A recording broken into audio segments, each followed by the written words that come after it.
जय बोलो देवादिदेव खजराट श्री भगवान महावीर स्वामी की जय जय जय। अहिंसा परमो धर्म की जय जय जय। आचार्य गुरुवर श्री विद्यासागर जी महाराज की जय जय जय। बोलिए परम पूज्य शंका समाधान प्रणेता पूज्य मुनि श्री प्रमाण सागर जी महामुनिराज की जय जय जय। एक व्यक्ति के घर के तहखाने में बड़ा खजाना था,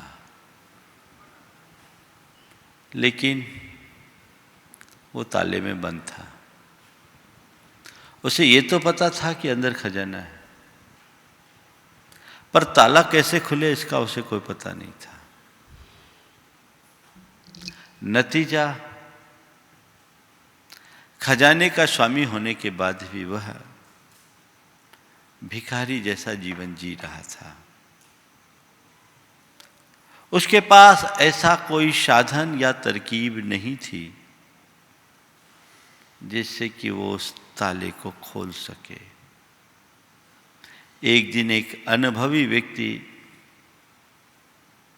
उसके घर आया। उसने उसे अपनी व्यथा कथा सुनाई तो उन्होंने उस ताले को खोलने की कला बता दी। ताला खुलते ही उसकी आंखें चुंधिया गई। आहा, मैं कितना भाग्यशाली, इतनी सारी भंडार का स्वामी मैं, मेरे घर में इतना बड़ा भंडार, और फिर भी मैं दुखी दरिद्र। वो निहाल हो गया। ताला खुला, वो निहाल हुआ। ताला बंद था, वह फटे हाल था। आज बात मैं आपसे इसकी ही कहने जा रहा हूं। हर व्यक्ति के भीतर बहुत बड़ा भंडार है, पर उस पर ताला लगा है अज्ञान का। ये ताला जब तक लगा रहेगा, हम अपने भीतर के खजाने का सुख नहीं भोग सकते। और एक बार ताला खुल गया तो हमसे सुखी और कोई नहीं है। सबसे पहली जरूरत ताले को पहचानने की है, फिर उसे खोलने की है। पहले पता लगे कि ताला है या नहीं, और फिर उसकी चाबी खोजी जाए और चाबी को सही तरीके से घुमाकर खोला जाए। आज बात के की है, और के फॉर की। आज मैं आप सबको एक चाबी देना चाह रहा हूं जो आपके दुखों का ताला खोल दे और आपको सुख का खजाना दे दे। चाहिए ताले की पहचान हो। पहले एक शराबी अपने घर के दरवाजे में बहुत देर से खटखटा रहा था। पत्नी जागी और ऊपर से आवाज दी, दूसरी चाबी फेंकूं क्या? दूसरी चाबी फेंकूं क्या? बोले नहीं, चाबी तो मेरे जेब में, ताला भेज दे। अब इसको हम क्या कहेंगे? जिसे ये पता ही नहीं कि अभी कौन सा ताला लगा है, वो खोलेगा कैसे? हमारे साथ दो विडंबना एक साथ है। एक तो हमें ताले का पता नहीं, और दूसरा ताले का पता है तो चाबी नहीं। ताले को भी पहचानो और चाबी को भी समझो, चाबी का इस्तेमाल करो, तब ताला खुलेगा और तुम्हारा जीवन निहाल होगा। मालो माल होगे। आज बात मैं उसकी ही कह रहा हूं। हर व्यक्ति अपने दुख से दुखी है ना? सबके मन में दुख है। हर व्यक्ति चाहता है कि मुझे शांति मिले, शांति मिले, शांति मिले। चाहते? रात दिन रटन है, पीस पीस पीस। एक सिंगल पीस भी नहीं है। कहां है पीस? वो पीस, वो शांति हमारे अंदर क्यों नहीं?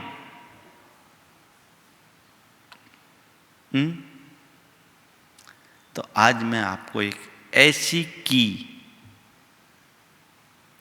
4 की देना चाहता हूं, क्योंकि 4 नहीं करूंगा तो कहेंगे आज महाराज ने ठीक नहीं किया। ऐसे एक ही की से काम हो सकता है, लेकिन मैं 4 की दे रहा हूं ताकि आप जैसे भुलक्कड़ों का काम चलता रहे। एक भूल जाए तो दूसरा, दूसरा खो जाए तो तीसरा, और तीसरा गुमा दो तो चौथा। कोई न कोई चाबी काम में आ जाए और तुम्हारा ताला खुल जाए। चालू करो। सबसे पहला चाबी है एक्सेप्टेंस। हमारे जीवन में जितने भी प्रकार के दुख हैं या सुख हैं, ये क्या है? ये हमारी भावनाएं हैं, ये हमारे इमोशंस हैं। हम सोचते हैं कि मेरा सुख बाहर की परिस्थितियों में निर्भर है, मेरा दुख भी बाहर की परिस्थितियों से आश्रित है। ये धारणा बड़ी उथली है। मेरा सुख मेरे हालातों के कारण है, मेरा दुख मेरे हालातों के कारण है। ये भूल भरी धारणा है।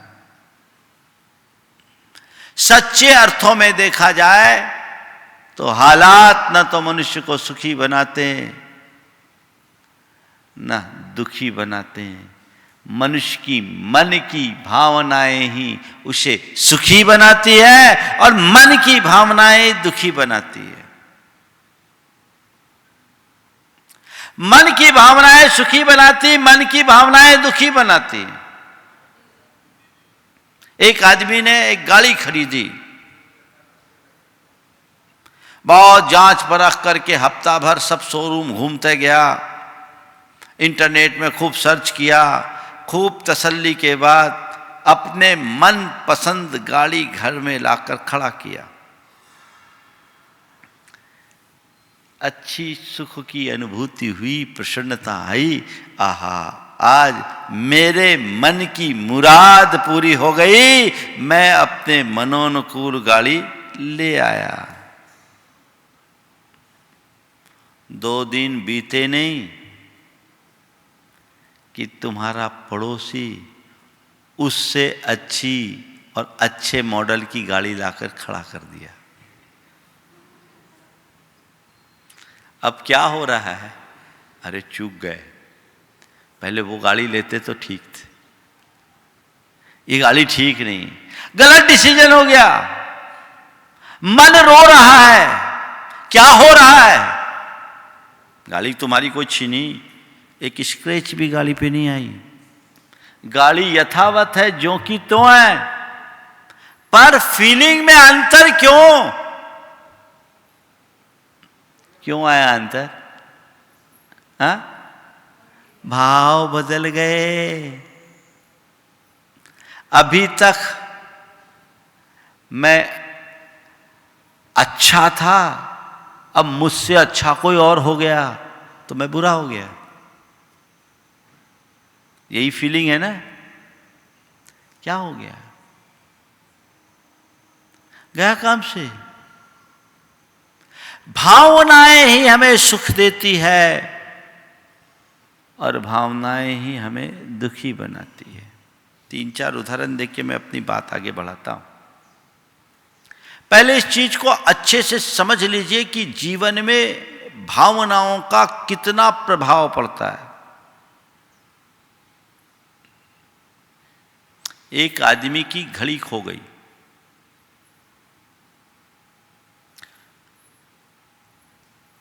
ढूंढने के लिए कहा, ढूंढा, नौकर ढूंढ रहा था, नहीं मिला। नौकर ने कहा भाभी जी, घड़ी के अभाव में अभी वो परेशान था, घड़ी खो गई, ढूंढा, खुद ढूंढा, नहीं मिला। नौकर के लिए ढूंढने के लिए कहा, नौकर भी खोजा, घड़ी नहीं मिली। बाबूजी घड़ी नहीं मिल रही है। उसने कहा क्या करे, तेरा भाग्य ऐसा, आज ही मैंने सोचा था ये घड़ी तुझे दे दूं। अब क्या हो गया? अब क्या हो गया? अब नौकर अफसोस कर रहा, रे काश ये घड़ी होती तो मुझे मिल जाती। इससे पहले नौकर तटस्थ था। क्या हुआ? पहले नौकर का उस घड़ी के साथ कोई भाव नहीं जुड़ा था। घड़ी से भाव जुड़ते ही वो दुखी हो गया। जब तक भाव नहीं जुड़ा था तब तक उसकी भावनाएं अलग थी, और भाव जुड़ते ही उसके भाव बदल गए। अंतर आया? एक छोटे से निमित्त से हमारा भाव बनता है, और एक छोटे से निमित्त से हमारा भाव बिगड़ता है। दिवाली का समय नजदीक था, पति घर के सफाई में लगा था। अचानक सफाई करते करते एक पुस्तक हाथ में लगी। पुस्तक पलटा, उसमें एक पत्र था, और वो पत्र आज से 30 बरस पहले उसके पत्नी की प्रेमी का लिखा हुआ था। पत्र पढ़ रहे हैं और अंदर उथल पुथल, अच्छा ये बात है, मैं तो इस पे जान छिड़कता था, आज असलियत पता लग गई, ये तो पूरी उल्टा निकली, ये चरित्र है उसका। आग लग गई? लगेगी कि नहीं लगेगी ये बता दो।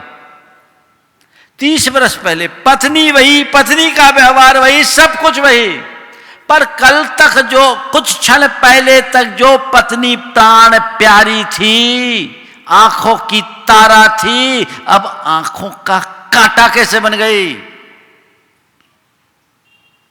क्या बदला? हाँ, भाव बदला ना। अखबार में पढ़ा 1 करोड़ की लॉटरी खुल गई, नंबर मिलाया 1 करोड़ की लॉटरी, वाह आई एम लकी। दोस्तों को लाख रुपए की पार्टी भी दे दी, खर्चा कर दिया, शाम को बढ़िया एक टॉप के होटल में, 5 स्टार होटल में पार्टियां दे दी। दूसरे दिन अखबार में एक विज्ञप्ति छपी, भूल सुधार। कल के समाचार में बाकी सारे अंक सही थे, पर पहले डिजिट में जो 9 था उसकी जगह 8 पढ़े। अब क्या हुआ? कल अखबार खुशी का पैगाम लेकर आया, आज वही अखबार मातम दे दिया। क्या हुआ? क्या हुआ? बात समझ में आ रही है? मतलब क्या है? स्विच ऑन किया, लाइट जली, ऑफ किया, बंद हो गई। ये ऑन ऑफ होता रहता है। पल पल में हमारे भाव बनते हैं और बदलते हैं, और इन्हीं के कारण व्यक्ति कभी सुखी तो कभी दुखी होता है। 24 घंटे में कोई ना कोई भाव तुम्हारे अंदर आते हैं, और प्रायः तुम्हारे भाव निमित्तों से प्रभावित होते हैं। जैसे सिचुएशंस होते हैं वैसा इमोशन आता है। अब देखो, आज आपको मैं कह रहा हूं, पहली की है एक्सेप्ट, स्वीकार। जो है जैसा है उसको स्वीकार करना सीख लो, तो तुम्हारे मन की शांति सदैव बरकरार रहेगी। निगेटिव इमोशंस पॉजिटिव में बदल जाएंगे। देखिए, आपके अंदर क्रोध कब आता है? हाँ? जो मन के अनुरूप नहीं होता है तो, या जब सामने घटी हुई बात को मन स्वीकार नहीं करता है तो। आपको जमीन में बिठाया गया, आपके मन के अनुरूप है, मन जमीन में बैठना चाहता है? नहीं चाहता है। अभी आप गुस्से में हो, आयोजक के ऊपर गुस्सा है, क्या यहाँ कोई व्यवस्था नहीं, इतने बड़े महाराज को लाके बिठाल दिया, जमीन पे बिठाल रहे? नहीं ना। मन के प्रतिकूल है ये फर्श, लेकिन फिर भी आप सहज हैं। क्यों? आपने इसे एक्सेप्ट कर रखा है। बात समझ में आ रही है? मनोनुकूल न होने पर क्रोध आता है, ये बात गलत है। चीजों को स्वीकार न करने पर क्रोध आता है, ये बात सही है। उदाहरण देता हूं। आपको प्यास लगी, आपने पानी मंगाया, धर्म पत्नी ने पानी का ग्लास लाकर दिया, ग्लास थोड़ा ओवरफ्लो हो रहा था, आपके हाथ में आया, 2-4 बूंद पानी आपके पैर में गिर गया। बोलो, क्या बोलोगे? अकल नहीं है? देखते नहीं है कैसे पानी देते हो? हमारे कपड़े खराब कर दिए होगा? चलो पानी की जगह चाय ले आए, चाय दी, और चाय की 2 बूंद आपके कपड़े पर गिरा। ईमानदारी से बताओ, चाय से भी ज्यादा गर्म हो गए कि नहीं? हाँ, हो गए? हो गए? चाय से भी ज्यादा गर्म हो गया दिमाग। आपकी दूध पीती बच्ची आपके गोद में है, आपके हाथ में वही चाय का कप है, और बच्ची के पैर से कप में थोड़ा चोट लगी और कप से चाय छल छला के आपके कपड़े में गिरी। अब क्या करोगे? अब क्या हुआ? अब गुस्सा आएगा? बच्ची पर गुस्सा दोगे? 2-4 जड़ोगे? क्या हुआ? बच्ची की मां पर तो चिल्ला पड़े, बच्ची पर ठीक है, कोई बात नहीं, कोई बात नहीं। क्यों? सिचुएशन सेम है।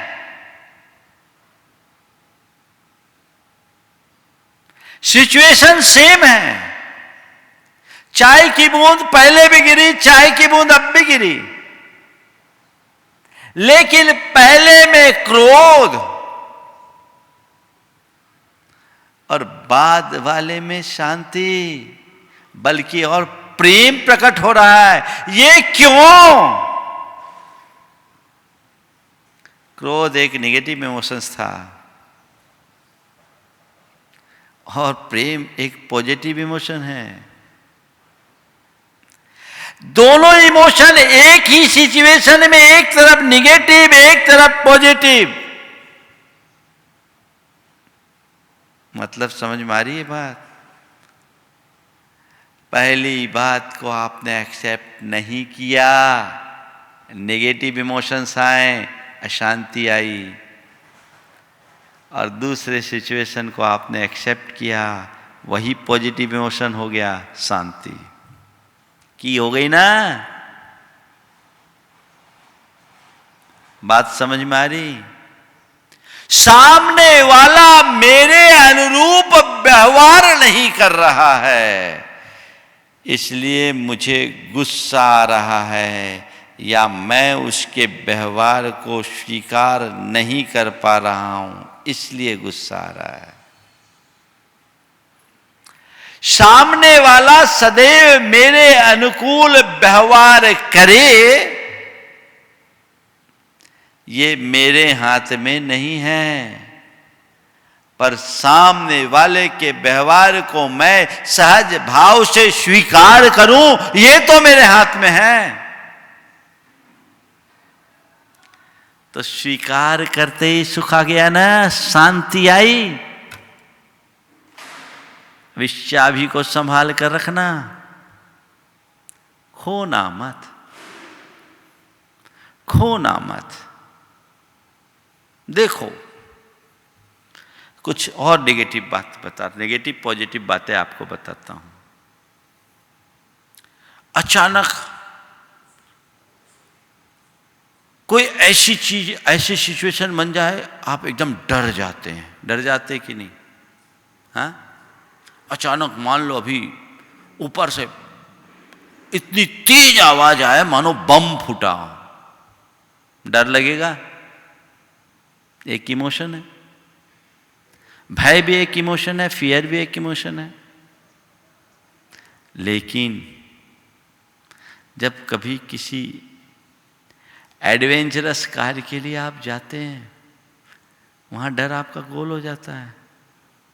अभी आके एक भाई ने बताया, बाहर गया था, बड़े बड़े एडवेंचरस काम करके आए, 250 फुट नीचे खाई में नीचे उतर आए। क्या हुआ? एक जगह फियर है, एक जगह एडवेंचर। ऐसे तुम्हें तुम्हारे छत से कोई नीचे उतरने के लिए कहने की बात तो दूर है, झांकने के लिए कहो तो डर। और वहीं यदि आपके मन में आए कि मुझे कुछ एडवेंचरस करना है, एडवेंचरस एंजॉय करना है, एडवेंचरस एक्सपीरियंस लेना है, तो एडवेंचर, इट इज एडवेंचर। क्या हुआ? फियर भी एडवेंचर बन सकता है, बिकॉज यू एक्सेप्ट इट। अगर तुमने उसे स्वीकार किया तो डर भी तुम्हारे साहस की पर्याय बन सकती है। Fear negative emotions, adventure positive emotion. Negative को पॉजिटिव में बदलते एक पल का विलंब नहीं। किससे? एक्सेप्ट करने से। कोई व्यक्ति आपसे आगे बढ़ गया, किसी के जीवन में ज्यादा सफलता है, समृद्धि है, कोई प्रगति के पथ पर आगे बढ़ा है, आपने उसे देखा, ईमानदारी से बोलो क्या भाव आया? अगर तुम्हारा सगा भाई तुमसे आगे बढ़ गया, वो जो कल तक तुमसे बहुत पीछे था आज आगे बढ़ गया, एक प्रतिक्रिया ज्वेलसी की है। ज्वेलस, ईर्ष्या, अरे वो इतना आगे कैसे बढ़ गया, तुम दुखी हो गए। और दूसरा इंस्पिरेशन, उसको देखो, अरे वाकई में उसने मेहनत की, और ऐसी मेहनत करके हर कोई शिखर पर पहुंच सकता है, मुझे भी अपना 100% लगाना चाहिए। ये इंस्पिरेशन है। ईर्ष्या को प्रेरणा में बदला जा सकता है। ईर्ष्या में दुख है, ज्वेलस में दुख है, इंस्पिरेशन में सुख है, शांति है, प्रगति है, उत्थान है। इमोशंस तो दोनों में है, अंतर क्या आया? स्वीकारा और अस्वीकार किया। किसी को स्वीकारा और किसी को अस्वीकार किया। जीवन में कई व्यक्ति के कृत्यों को देखकर तुम्हारे मन में उसके प्रति घृणा का भी भाव आता है। घृणा नेगेटिव इमोशन है। कोई गलत कार्य हुआ, ये घृणा है। मन में स्वाभाविक तौर पर घृणा का भाव उमड़ता है। लेकिन यदि तुम्हारे घर परिवार के किसी व्यक्ति के शरीर में ऐसी कोई बीमारी हो,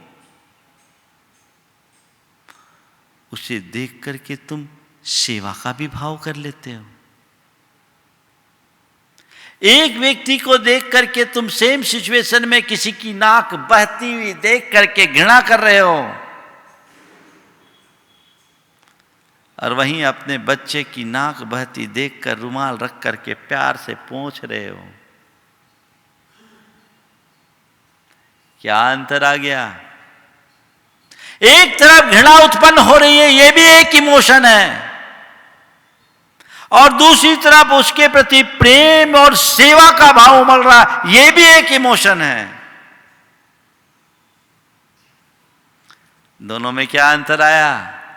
सामने वाले की बहती नाक को हम स्वीकार नहीं कर पाए, हमारे मन में घृणा का भाव उमड़ गया, और बच्चे की नाक बहती देखकर आपने स्वीकार लिया, प्रेम और सेवा का भाव उमड़ गया। चीजें साथ साथ है ना, चीजें साथ साथ है। अपने प्रति हम कोई भी अपने इमोशंस को एक पल में बदल सकते हैं। किसी सामान्य व्यक्ति के सामने आपको झुकने की बात की जाए, हाथ जोड़ने में भी कठिनाई, ईगो है, मैं उसके आगे कैसे झुकूं? और गुरु के चरणों में साष्टांग भक्ति है, इनके चरणों में बिछ जाऊं। वो वहां भी झुकने की बात थी, यहां भी झुकने की बात है। अगर जबरदस्ती किसी के चरणों में तुम्हें झुकाया जाए तो तुम्हें कष्ट की अनुभूति होती है, और जब श्रद्धा और भक्ति से भरकर तुम गुरु चरणों में बिछ जाते हो, आनंदानुभूति होती है। झुकने में ही कष्ट और झुक जाने में भी आनंद है। कुल मिलाकर सार क्या बात करूं तो ए पर ही पूरी बात कर दूं, एक्सेप्टेंस पर, लेकिन चारों चाबियां आज ही संभलवा देना चाहता हूं मैं, ताकि झंझट न रहे। संभाल के रखो। एक्सेप्टेंस सूत्र बना लो। जीवन में जो भी प्रसंग बने, मैं उसे सहज भाव से एक्सेप्ट करना शुरू करूंगा। ये कला अपने भीतर विकसित हो गई तो कोई निगेटिव इमोशंस तुम्हारे ऊपर हावी नहीं होंगे, और जब निगेटिव इमोशंस हावी नहीं होंगे तो दुख भी तुम्हारे पास कभी नहीं फटक सकेगा। आगे चलो, स्वीकार करना चाहिए। दूसरा है समझ, अंडरस्टैंडिंग। अगर हमारी समझ की क्षमता सही हो, चीजों को हम समझ ले, तो हमें कभी दुख नहीं होता। ना समझ पाने के कारण या आधी अधूरी समझ के कारण हम नकारात्मक प्रतिक्रियाएं देते हैं और अपने मन को दुखी बना लेते हैं। देखिए, आपको यहां से दिल्ली जाना हुआ। मुकेश भाई ने कह रखा था, भैया आप दिल्ली आओ तो मेरे घर आना, और आप तो एक फोन कर देना मैं खुद आपको रिसीव करने आऊँगा। और आपने उनकी यहाँ बहुत अच्छी सेवा की थी, बड़ी आत्मीयता, बड़ा प्रेम भाव रहा। और अब आप दिल्ली गए, जाने से पहले फ़ोन कर दे, बोलो अहो भाग्य मेरा, मैं खुद आऊँगा रिसीव करने, कोई चिंता मत करना, मैं आऊँगा। दिल्ली स्टेशन पहुँचने के आधा घंटे पहले आपके पास कॉल आया, आपकी लोकेशन ली, बोले ठीक है मैं भी पहुँच रहा हूँ। आप बड़े अच्छे मन से पहुँचे हैं कि अब तो क्या, मेरा इतना अच्छा आत्मीय मित्र है, मुझे कुछ चिंता करने की ज़रूरत नहीं होगी, गाड़ी तो खड़ी होगी। स्टेशन पर गाड़ी रुकी, आप उतरे, मुकेश भाई नदारत। ईमानदारी से बोलो, क्या निकलेगा मुंह से? गालियां निकलेगी नहीं निकलेगी? बड़े विचित्र आदमी है लोग, कहते कुछ है और करते कुछ है। दिल्ली वाले की कहानी ऐसी है। अब अभी तो मुकेश था, पूरे दिल्ली वाले को लपेट लोगे, एक के साथ सबको लपेट लिए, ये तो ऐसे ही है। अब तो मैं उसके घर झांकूंगा भी नहीं, मेरे पास कोई कमी है क्या? मैं सब कर सकता हूं, मैं सीधे होटल जाता हूं, चलो कोई टैक्सी लेते हैं। आप टैक्सी स्टैंड पर पहुंचे, आपने अपनी टैक्सी की। इसी बीच आपने देखा कि मुकेश की कार आके वहां रुकी और मुकेश ने कार से सीधे, उनके पिताजी हैं, उनको कोई प्रॉब्लम है और बदहवास की स्थिति में अपने पिताजी को लेकर सीधे हॉस्पिटल ले जा रहा है, बगल में हॉस्पिटल है। आपकी नज़र पड़ी, अब क्या हुआ? अरे कुछ गड़बड़ है, कुछ गड़बड़ है, कुछ गड़बड़ है, चलो देखते हैं क्या है। आंखों आंखों में बात भी हो गई, आप रुक गए, क्या बात है भाई, क्या परेशानी? अंदर गए, पता लगा सीवियर अटैक है। आपने अपना सारा प्रोग्राम पोस्टपोन कर दिया। अब कोई गुस्सा, अब कोई क्षोभ। अपने पिताजी को एडमिट करने के बाद नॉर्मल हुए, लगभग 1.5 से 2 घंटे लग गए, आप तब तक रुके हो। और सामने वाला कह रहा भैया माफ़ करो, मैं तुम्हें रिसीव करने के लिए गाड़ी निकाला ही था कि अचानक पापा के चेस्ट में पेन आ गया और मैं उनके पीछे लग गया, ड्राइवर था नहीं, मैं ही उनको लेकर आया तुम्हारे लिए, मैं एक बार कॉल भी नहीं कर पाया, बहुत तकलीफ हुई होगी, भैया माफ़ करना। नहीं, आई अंडरस्टैंड इट। क्या बोलोगे? नहीं नहीं भैया कोई बात नहीं, कोई बात नहीं, कोई बात नहीं, मैं समझता हूँ, तुम्हारी परिस्थितियों को समझता हूँ। अभी तक तो गालियां दे रहे थे, अब क्या कह रहे हैं? मैं समझता हूं। मतलब समझ रहे हो, सामने वाले की स्थिति को समझने के बाद कभी नकारात्मक प्रतिक्रिया नहीं होती। और जब तक आप सामने वाले की स्थिति को समझते नहीं, तब तक कभी सकारात्मक प्रतिक्रिया नहीं हो सकती। नासमझी में नेगेटिव इमोशंस आते हैं और समझ से पॉजिटिव इमोशन। तो क्या करो, बाद में समझने की जगह पहले ही समझ लो। गुस्सा खत्म, दुख खत्म, कष्ट खत्म, परेशानी खत्म। आप लोग करते क्या हो? खूब हाय तौबा मचा लेते, अरे बाद में मुझे पता लगा ऐसा भी हुआ। होता है। आरोप प्रत्यारोप की भाषा क्यों होती है? इसी नासमझी के कारण अपनी समझ स्पष्ट रखो, सबके प्रति अपनी समझ सही रखिए, अंडरस्टैंडिंग क्लियर होनी चाहिए। जहां अंडरस्टैंडिंग सही है वहां हमेशा सुख है, और जहाँ अंडरस्टैंडिंग गड़बड़ है वहाँ गड़बड़ है। पत्नी ने फोन करके कहा थोड़ा जल्दी आ जाना, आज मौसम ऐसा है, सोचा है गरम गरम भजिया खिलाऊं। आप आ गए गरम भजिया खाने के मूड से, और जब बैठे तो आपकी थाली में चपाती आई, वो भी ठंडी। ईमानदारी से बोलना, क्या प्रतिक्रिया दोगे? हाँ, क्या करोगे? हाँ, चुपचाप खाओगे कि थाली को उड़न तस्तरी बना दोगे? रतलाम में मैंने पूछा कि बताओ ऐसा हो जाए तो क्या करोगे? एक लड़के ने कहा चुपचाप खा लूंगा।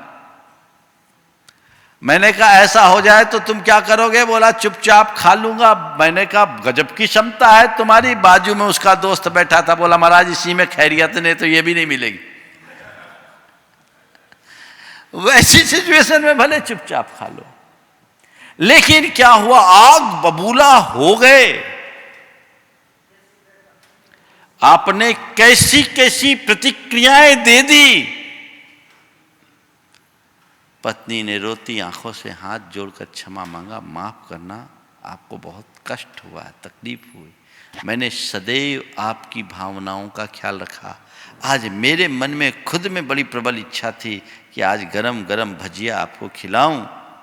आपको पसंद भी बहुत है। क्या बताऊं, देखो पूरा घोल तैयार कर लिया था। सोचा आप आओगे तो गरम गरम बनाऊंगी। जैसे गैस ऑन किया, गैस ही ख़त्म हो गई। अब मैं क्या करूं? ये तो गनीमत है कि 4 रोटियां पहले से तैयार थी, सो मिल गई, नहीं तो ये भी नहीं मिलती। अरे तुम मुझे पहले बता देती। पहले कहाँ से बता देती? मुझे थोड़ी मालूम था कि इन टाइम पर गैस खत्म होगा। सूत्र, जब भी सामने वाला कुछ ऑफर करे और उसकी पूर्ति न हो, तुम्हारे मन में क्षोभ आए, समझ लो गैस खत्म हो गई होगी। इतना ही तो समझना है। किसी ने किया नहीं, ये आरोप है, और वो कर ना सका, ये समझ है। आरोप में दुख है और समझ में शांति। अंडरस्टैंडिंग स्पष्ट होनी चाहिए।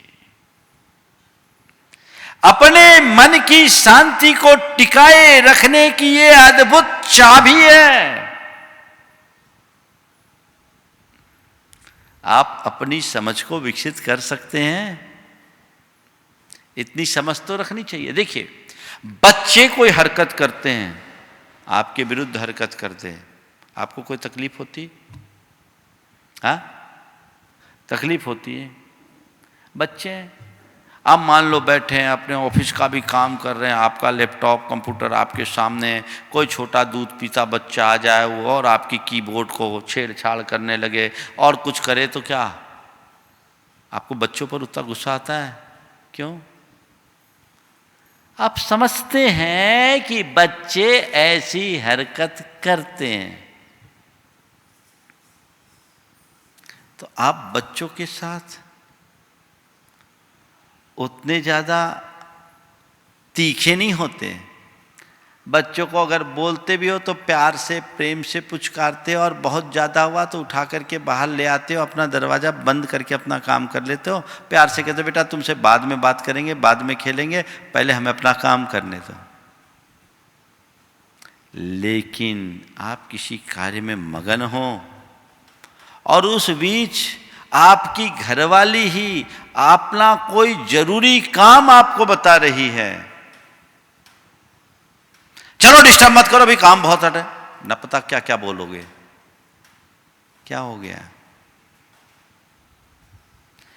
बच्चे की हरकत को सहज भाव से झेल रहे हो, क्योंकि तुम्हें ये समझ है कि बच्चे ऐसा करते हैं, इसलिए स्वीकार भी रहे हो। और बड़े उसे नहीं समझ रहे हो, काश समझते कि वो अगर आकर के इस वक्त मुझे कुछ कह रही है तो जरूर इसमें कोई रहस्य होगा, क्योंकि कभी वो मुझे ऐसे डिस्टर्ब नहीं करती, जरूर कोई राज है। तो क्या हो गया, समझ आते आप कहोगे हाँ बोलो क्या बात हो गई। आपका कितना भी इंपॉर्टेंट काम होगा, आप उस काम को पहले ड्रॉप करोगे, बंद करोगे, और फिर सामने वाले की बात को शांति से सुन करके उसका सॉल्यूशन दोगे। तुम्हारे मन में उबाल नहीं आएगा। है ना ये अनुभव की बात। तो ये अंडरस्टैंडिंग की अपने पास रखो, चीजों को समझने की कला सीखो, परिस्थितियों को समझने की कला सीखो, व्यक्ति की भावनाओं को समझने की कला सीखो, तो आप अपने जीवन में कुछ अच्छा कर सकोगे। समझ गए? तब कुछ अच्छा कर सकोगे। तो स्वीकार, समझ, फिर इग्नोर करना सीखो, नजरअंदाज। जब भी कोई ऐसा प्रसंग आपके सामने आए जो मन को बाधित करता है, मन को उद्वेलित करता है, आपकी सहजता और शांति को खंडित करता है, उसे क्या करो? नजरअंदाज करो, इग्नोर करो। चलो ऐसा होता है, सड़क चलते कोई पागल तुम्हें कभी गाली देता है तो क्या तुम बदले में गाली देते हो?